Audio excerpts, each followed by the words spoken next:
जब भी भगवान शिव के परिवार की बात होती है तो भगवान शिव, माता पार्वती, भगवान गणेश और कार्तिकेय का जिक्र मिलता है। लेकिन भगवान शिव की पुत्री मनसा देवी के बारे में बहुत कम लोग जानते हैं। मनसा देवी को सांपों की देवी भी कहा जाता है।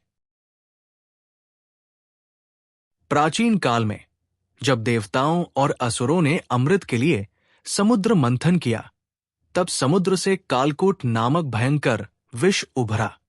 इसका प्रभाव इतना प्रलयकारी था कि देव और दानव दोनों संकट में पड़ गए।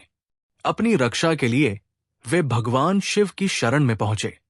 शिव ने लोक कल्याण हेतु उस विष को अपने कंठ में धारण किया, जिससे उनका गला नीला पड़ गया और वे नीलकंठ कहलाए। लेकिन विष की तीव्रता ने शिव को भी पीड़ा दी।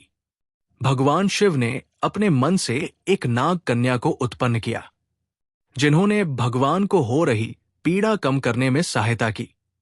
वो कोई और नहीं मनसा देवी थी, और इसी के लिए उन्हें विष का प्रभाव कम करने वाली देवी के रूप में भी जाना जाता है।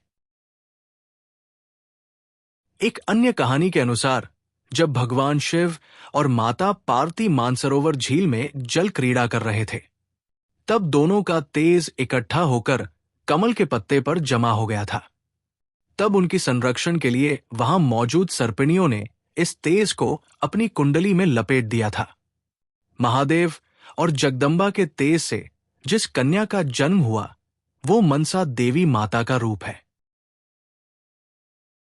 एक अन्य कथा के अनुसार जब भगवान शिव शंकर एक सुंदर योगी का रूप धारण करके पृथ्वी पर विचर रहे थे, तब उनका सुंदर रूप देखकर कपड़ा धो रही एक गांव की महिला उन पर मोहित हो गई और उन्हें अपने वश में करने के लिए भगवान शिव के ही बनाए वशीकरण मंत्र का उपयोग करने लगी। तब शिव शंकर अपने बनाए हुए तंत्र की मान को रखने के लिए वो उस स्त्री के वशीकरण पाश में बंध गए। तब इन दोनों के संबंध से जो कन्या उत्पन्न हुई, वो मनसा देवी के नाम से प्रसिद्ध है। इस कहानी के अनुसार मनसा देवी का आधा अंश दैवी है और आधा अंश मनुष्य का है। शिव के अंश से जन्मी मनसा देवी को पार्वती मां ने उन्हें एक बाहरी व्यक्ति के रूप में देखा, जो उनकी कोख से जन्मी नहीं थी।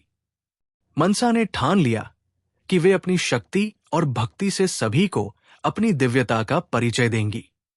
मनसा ने कठोर तपस्या का मार्ग चुना।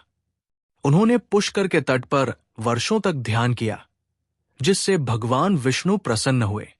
विष्णु ने उन्हें विषहरण और मृत्यु संजीवनी की शक्ति दी।